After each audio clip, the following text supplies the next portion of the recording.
इस समय आप राष्ट्रीय संयोजक हैं, जो आपका करंट पद है, दीनदयाल उपाध्याय विचार मंच, और आप भाजपा के प्रदेश उपाध्यक्ष रहे हैं झुग्गी झोपड़ी। बहुत सारे युवा मोर्चा में भी रहा हूँ। युवा मोर्चा में क्या बना है? झुग्गी झोपड़ी के बीच में काम किया अपना ये झुग्गी झोपड़ी मंच भारतीय जनता पार्टी का। साइलेंट है फोन। हमारी बिहार चुनाव यात्रा बिहार की औद्योगिक राजधानी मुजफ्फरपुर पहुंच चुकी है। ऐसे ही टहला घूमा जा रहा था तो एक नेताजी का कार्यालय दिखा। कार्यालय आमतौर पर जैसे कार्यालय होते हैं वैसा नहीं था, तो नज़रें वहां गड़ गईं। नेताजी से मुलाकात हुई, अंदर बैठे, तो जो यहाँ का प्रवेश है, माहौल है, वो लगा कि आपको बताना चाहिए, आप तक पहुँचाना चाहिए। नेताजी अपना परिचय दीजिए। जी, मैं अजय कुमार चौहान जी, भारतीय जनता पार्टी का सक्रिय सदस्य हूँ और भाजपा के लिए ही काम कर रहा हूँ। अपना पंडित दीनदयाल उपाध्याय विचार मंच का राष्ट्रीय संयोजक हूँ और काम कर रहा हूँ भाजपा के लिए। तो अभी बरूराज से ही लौटा हूँ, लेकिन सबसे पहले तो आपके चैनल के माध्यम से हम तमाम अपने समर्थकों को और तमाम अपने है सो आपके चाहने वाले जो आपके है सो जुड़े हुए आपके चैनल से हैं, उनको मैं नमस्कार करता हूं और धन्यवाद अर्पण करता हूं और आपको इतनी बड़ी शक्ति देने का है सो माँ दुर्गे से कामना करता हूं। और छठ मैया का भी मौसम आ रहा है और छठ मैया से भी आपको शक्ति देने की बात करूंगा, क्योंकि बिहार जैसे में आप आना और आपने जो हिम्मत दिखाई इस कोरोना काल में, उसके लिए आपको मैं शक्ति देने की बात करता हूँ। चौहान साहब, ये हम यहाँ जब घूम रहे थे, हम जब आपके कार्यालय की तरफ, जो पहला आकर्षण का केंद्र ये लगा कि ये आमतौर पर जैसे कार्यालय होते हैं वैसा कार्यालय नहीं है, कंक्रीट का कार्यालय नहीं है। यहाँ एक फक्कड़पन झलकता है कार्यालय के अंदर है। सबसे कैमरामैन से कहेंगे ज़रा पैन करके दिखाइए कि ये जनसंघ और भाजपा के महापुरुषों की तस्वीरें लगी हैं, लेकिन अगर आप ध्यान से देखेंगे तो दो तस्वीरें यहाँ हैं जो आमतौर पर भाजपा और जनसंघ के कार्यकर्ताओं के घरों पर नहीं मिलती। जयप्रकाश नारायण, राम मनोहर लोहिया। सरदार के साथ विचारधारा का संबंध है और नरेंद्र मोदी से लेकर पुराने नेताओं तक, अटल बिहारी वाजपेयी जी तक, सबने अपने आप को समतर पटेल साहब की जो विचारधारा उसके साथ रखा है। एक राष्ट्रवाद की विचारधारा का प्रतिबिंब माना जाता है। लेकिन चौहान साहब, जयप्रकाश नारायण और राम मनोहर लोहिया, ये मेरे ख्याल से मैं जितने दिन से भी घूम रहा हूँ, फिर रहा हूँ, ये पहली बार मैंने किसी भाजपा कार्यालय या किसी के जो भाजपा या जनसंघ से जुड़े हैं उनके कार्यालय में ये तस्वीर देखी है। इसके पीछे का थॉट क्या है, सोच क्या है? जयप्रकाश जी 74 आंदोलन के नेता रहे हैं। उन्हीं के नेतृत्व में लालू जी यादव, नीतीश कुमार जी, सुशील कुमार जी मोदी, है सो आपको अश्वनी चौबे जैसे लोग यहाँ पे है सो काम किए हैं। रविशंकर जी जैसे उन्हीं के क्षेत्र में काम किए हैं। लेकिन सबसे बड़ी बात यह है कि आप जानना चाहेंगे कि समाजवाद और है सो जनसंघवाद का कैसे हुआ। इसकी भी कहानी है। हमारे जिनके कार्यालय में आप जिनके नाम से बैठे हुए हैं, पंडित दीनदयाल उपाध्याय जी ने लोहियाबाद से है सो समझौता कर गठबंधन की राजनीति शुरू की थी। और उस समय भी एनडीए था, वो था राष्ट्रीय जनतांत्रिक मोर्चा के नाम से मौजूद था, जो आपको लोकसभा में भी नजर आता था। और उस समय से जनसंघ है सो देखिए, हमारा दोनों का जन्म जो है सो गैर कांग्रेसवाद के विरोध में हुआ है। तो हम गैर कांग्रेसवाद के लोगों को एकजुटता करने का काम किए हैं। जिनको कांग्रेस से माने नाराजगी थी, उनको हम साथ लेने का काम किए हैं। और इस कारण हम लोहिया जी और दीनदयाल जी के आदर्शों को मानने का काम करते हैं जी। लेकिन समाजवाद और दक्षिणपंथ में आप एक एंटी कांग्रेस मूवमेंट से निकले हैं, जो कि बात सही है, हिस्ट्री की आप बात कर रहे हैं। आप दोनों का जो उदय है वो उसी इंदिरा हटाओ आंदोलन से ही आपका उदय है। लेकिन आप विचारधारा के आदमी हैं, तो आपसे एक थोड़ा सा डीप सवाल ही पूछ लिया जाता है।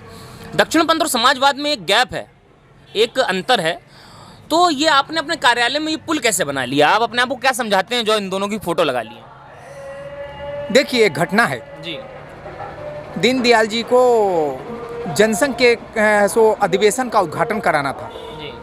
तो वो लोहिया जी के पास में गए और लोहिया जी को अपनी बातें वो कहे कि गैर कांग्रेसवाद की बात विचारधारा से वो जोड़ने का काम किए। लोहिया जी कहे क्या कि आप मुझसे अपने अधिवेशन का उद्घाटन कराएंगे? बोले कि हाँ, बिल्कुल कराऊंगा, बिल्कुल कराऊंगा, मैं सो ये है और आप ही करेंगे।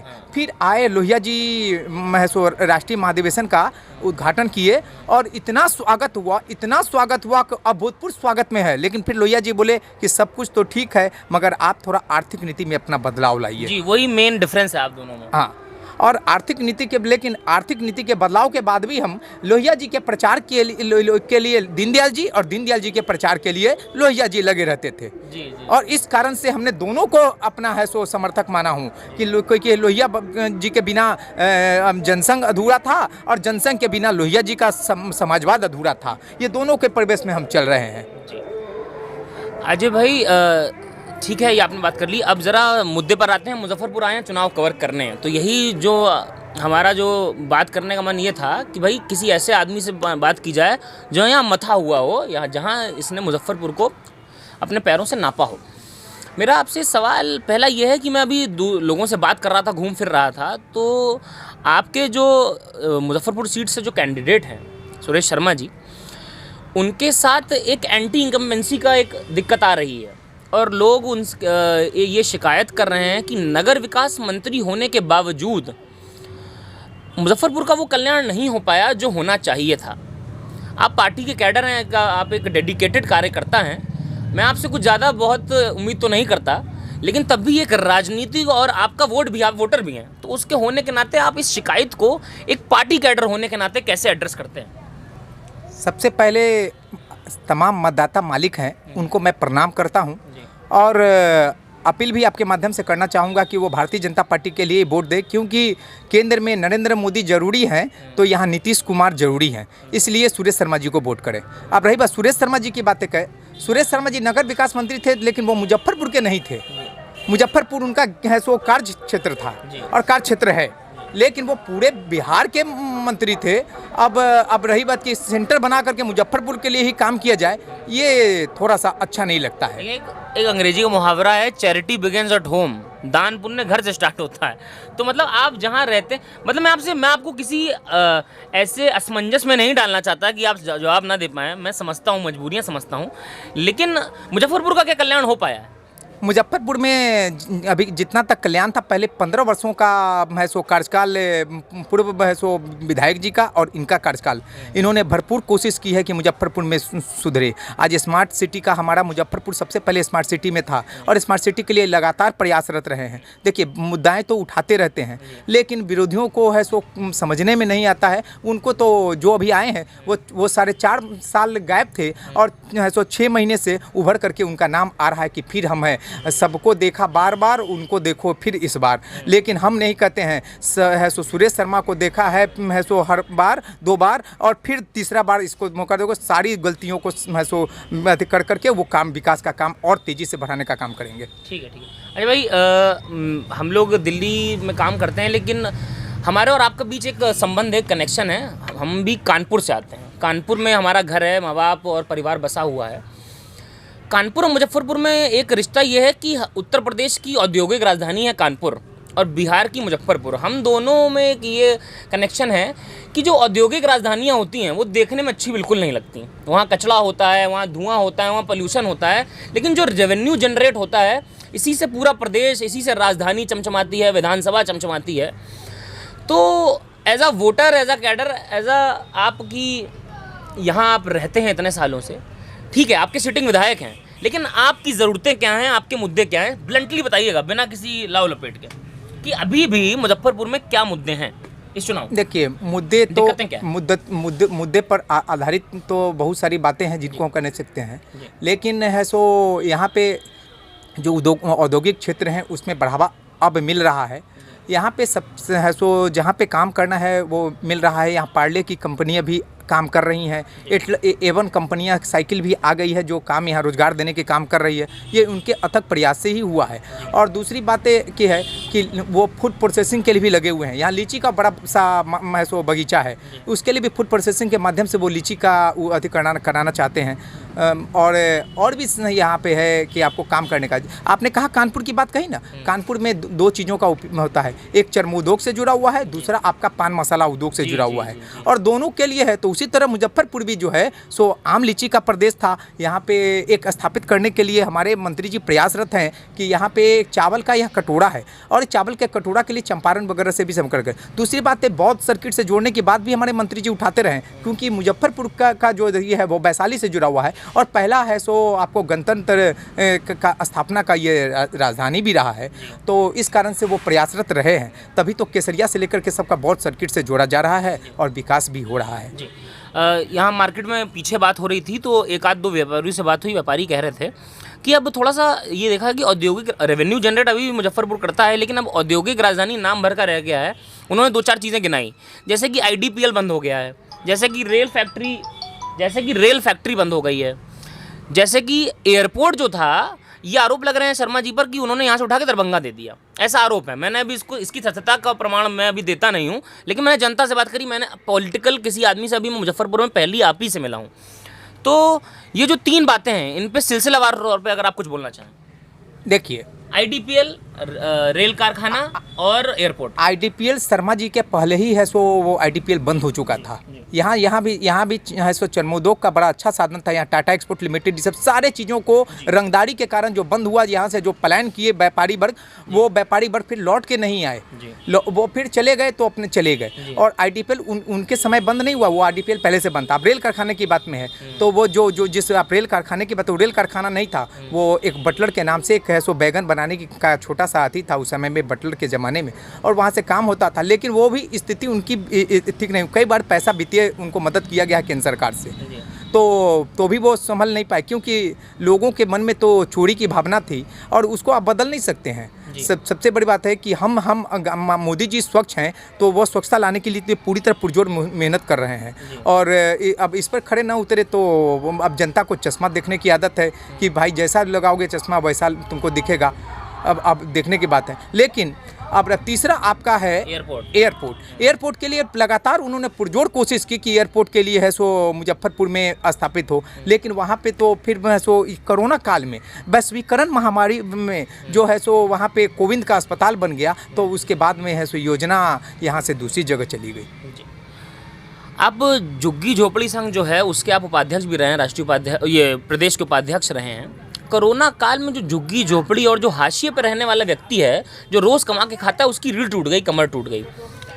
आसपास जो आपका जहां आप रह रहे हैं वहाँ आसपास जो आपने देखा, आप क्या बयान करना चाहेंगे? और आप हमें इससे पहले बता भी रहे थे, ऑफ कैमरा आप हमें बता रहे थे कि आपने कुछ मदद भी करी, उसके बारे में कुछ बताएं। देखिए, वैश्वीकरण कोरोना काल में मैं जो लॉकडाउन में जो फंसे हुए लोग थे, जो लावारिस टाइप के लोग थे, जिनको भोजन नहीं मिल पा रहा था, बेसहारा थे, उनको हमने भोजन देने का काम किया और हमारी सारी बेटियां उसमें लगी रहती थी। हमारे वाइफ उनका भी सहयोग हमें मिला है।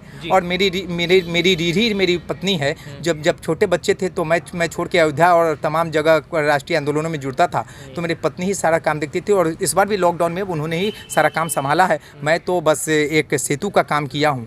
लेकिन मैंने यही समझा है कि हमारे प्रधानमंत्री जी का ही आदेश था कि कोई भूखा ना रहे, अगर हम जितना खा रहे हैं इसमें थोड़ा सा उनको भी देने का काम करें। इसलिए मैंने है सो गायों के लिए चारा और फिर कुछ व्यवस्था करके लोगों तक है सो मैंने 1.5 महीने तक खाना खिलाया हूँ। उसके बाद 1.5 महीना तक मैंने बिस्किट बांटा है। यहाँ तक कि बता दूँ कि लोग अपने बच्चों का जन्मदिन भी है सो लोग अपने घरों में मनाते थे, और मैंने अपने बच्चों का जन्मदिन अपना भी सालगिरह है सो रिक्शा वालों के बीच में ही मनाने का काम किया, ताकि भाई ये नहीं जाए कि मैं उससे बड़ा कुछ नहीं है, नर से बड़ा नारायण सेवा है और नारायण से बड़ा कोई भगवान नहीं है। जी, आपने कोरोना काल में मदद की और प्रधानमंत्री के संदेश की बात करी। हम दिल्ली में थे, आसपास थे, हमने देखा कि पलायन बहुत दर्दनाक था। जो वापस लोग यहाँ आ रहे थे, पलायन बहुत दर्दनाक था। उसी से जुड़ा एक पॉलिटिकल सवाल है। नीतीश कुमार ने मजदूरों को वापस लेने से मना कर दिया था, फिर उसके बाद उन्होंने अलाउ कर दिया। भाजपा और नीतीश कुमार इसी की परिप्रेक्ष्य में मेरा सवाल है, मैं जोड़ते हुए आपसे पूछ रहा हूँ क्योंकि समय भी थोड़ा कम है, कि नीतीश कुमार ने, मोदी जी वहाँ कह रहे थे कि भाई अपने खुले हाथों से आप अपनाइए, दरवाजे खोल दीजिए, मदद करिए, जैसा कि आप बता रहे हैं। आपको भी संदेश, पार्टी काडर के बीच भी ये संदेश था कि सबकी मदद करिए। उसी समय NDA के मुख्यमंत्री नीतीश कुमार ने मजदूरों को वापस लेने से मना कर दिया।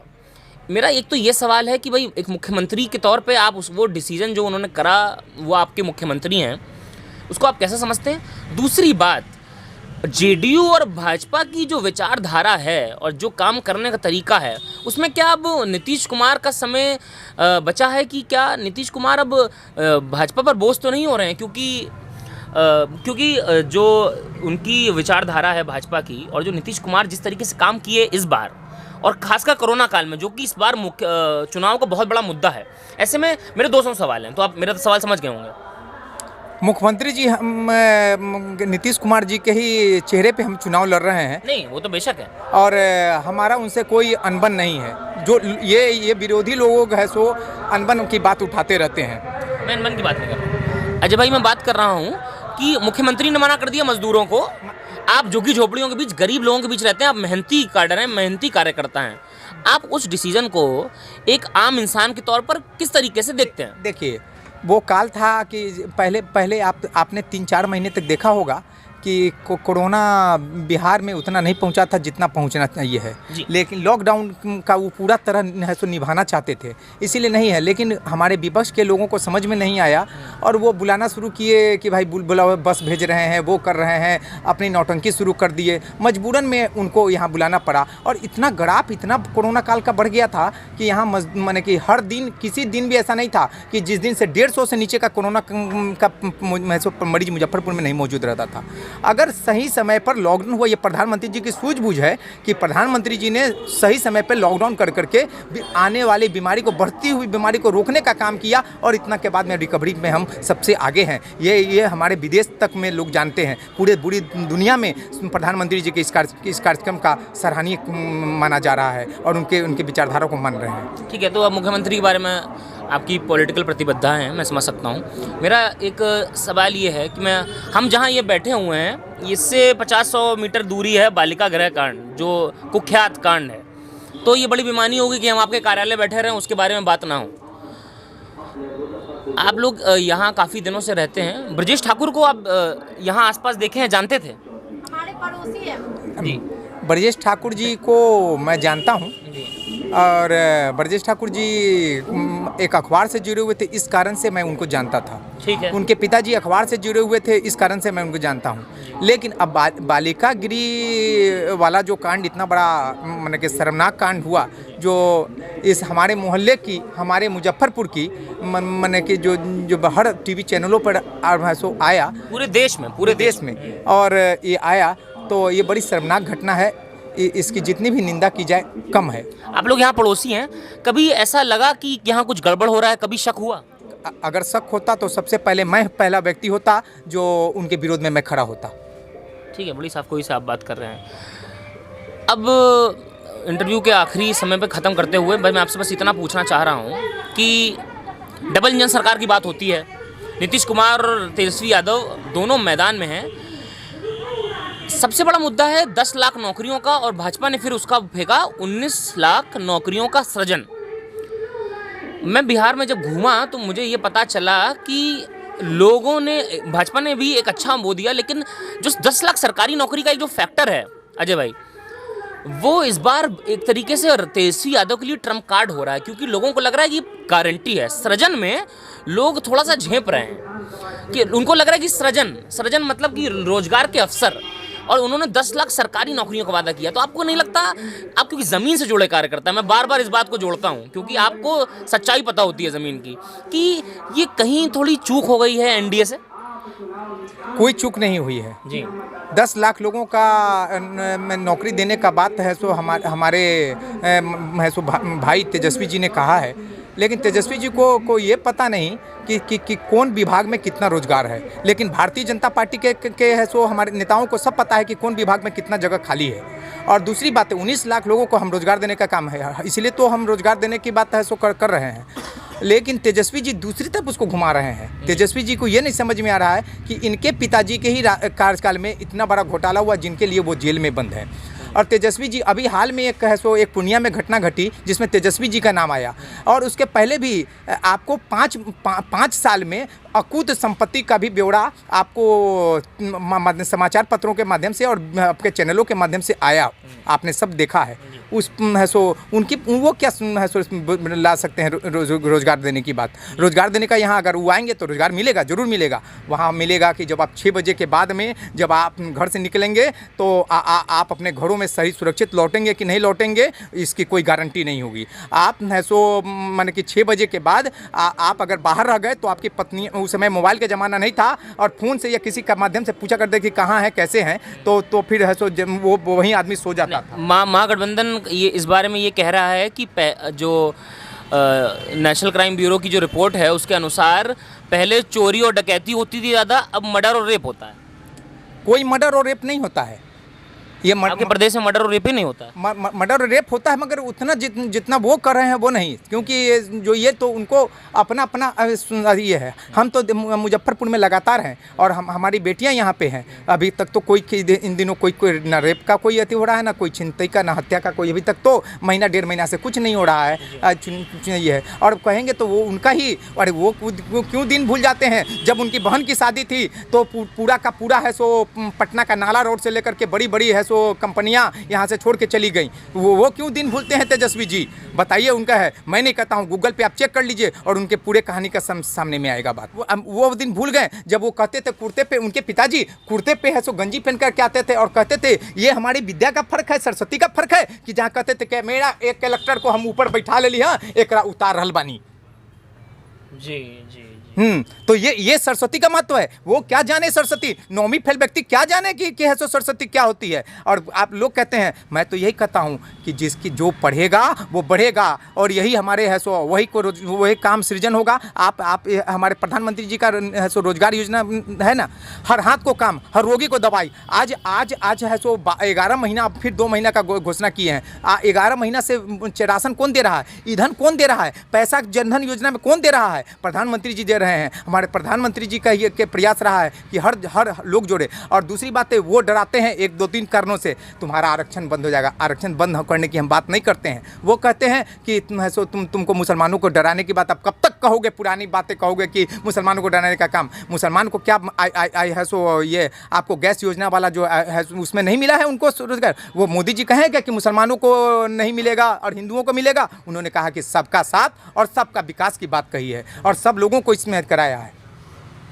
तो अजय कुमार चौहान जी से बातचीत चल रही थी, आखिरी में उन्होंने कहा कि महागठबंधन और जो आरजेडी है वो यहाँ लोगों को डराता है, सेकुलर फ्रंट लोगों को डराता है कि आरक्षण चला जाएगा, अल्पसंख्यकों को डराता है। देखिए, पॉलिटिकल मामला है। भाजपा और एनडीए का चेहरा भी जंगल राज के जो मुद्दे हैं मुद्दे पर डरा रहे हैं, या फिर कहा जाए कि सचेत कर रहे हैं। अजय कुमार चौहान अपनी पार्टी के एक बहादुर सिपाही हैं, खांटी राजनेता हैं, ज़मीन से जुड़े कार्यकर्ता हैं, इसलिए इनकी बात सुनना अहम है। ये राजनीतिक प्रतिबद्धताओं से बंधे ज़रूर हैं, लेकिन इनकी बात सुनने से आपको मुजफ्फरपुर की जो ज़मीनी हकीकत है उसका अंदाज़ा हो सकता है।